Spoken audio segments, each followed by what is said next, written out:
Senator Sifuna. Honorable Speaker, I thank you for the opportunity to also contribute. First, let me say that I have been privileged, Honorable Speaker, to serve on the SBC for 2 consecutive sessions. And despite some of the aspersions that have been cast, especially by Senator Mungatana, I think the report that was given in Naivasha of the midterm performance of this House is indicator to the work that has been put in by the SBC in ensuring that we process our business here. So, Honorable Speaker, I felt as part of the leadership of the majority coalition that we now need to give opportunity to other people to also experience this Senate Business Committee.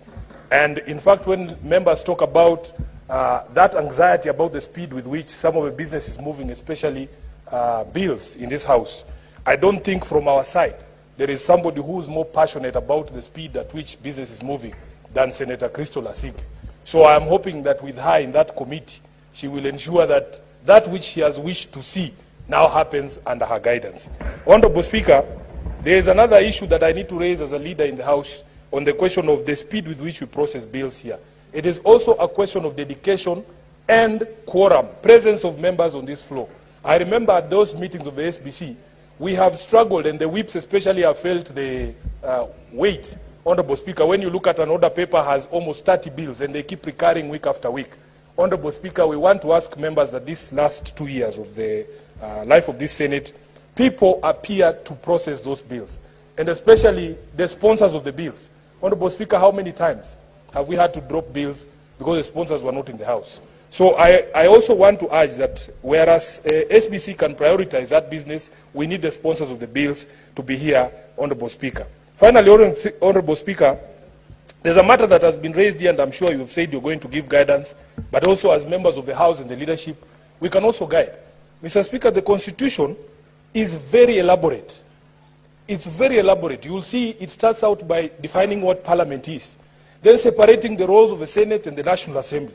Honorable Speaker, it goes to be specific enough as to the roles of each of those houses, the matters that can be processed there, and the matters that cannot be processed there. On the question of which party is a majority party, there is absolutely no mention throughout the entire document of the Constitution of the Senate.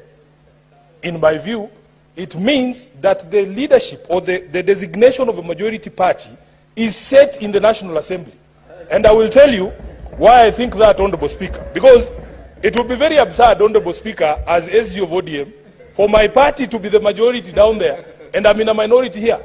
Honorable Speaker, sometimes when you get communications from these coalitions, for instance, our membership of the PSC, there is only one person who writes those letters to you, and that is the Secretary General of Azimio. Honorable Speaker, would he write there in the National Assembly, he writes as a leader of a majority party, and here he writes as a leader of a minority party? These are some of the absurdities that I think would arise if we would not follow the designation. And by the way, Honorable Speaker, I want to be very clear that we in the majority coalition are going to ensure we enforce that court order, because we are believers in the rule of law. Once a court has pronounced itself, Senator Khalwale, you look for another seat. You don't insist on the one that you'll be told is not your seat. So therefore, Honorable Speaker, you cannot tell us, a member of the Senate cannot stand here and say, oh, the courts are out there and we are here. We exist in a constitutional order that the things that happen here have consequences outside, and that the process of checks and balances and oversight requires that other organs also look into the issues that are being done by this particular institution. So therefore, Honorable Speaker, we will not allow people to conflate issues. If Azimio is a majority party in the National Assembly, it follows that we are the majority in this House. Just a minute, I thank you, Honorable Senator Speaker. Sifuna. Senator Mungatana. Just a minute, Senator Mungatana. Senator Mungatana, just a minute. You know, in the 8th, 9th Parliament, you used to stand and wave to get to catch the Speaker's eye.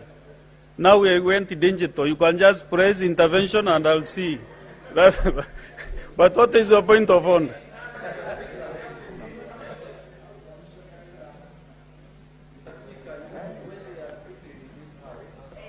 Give him the mic.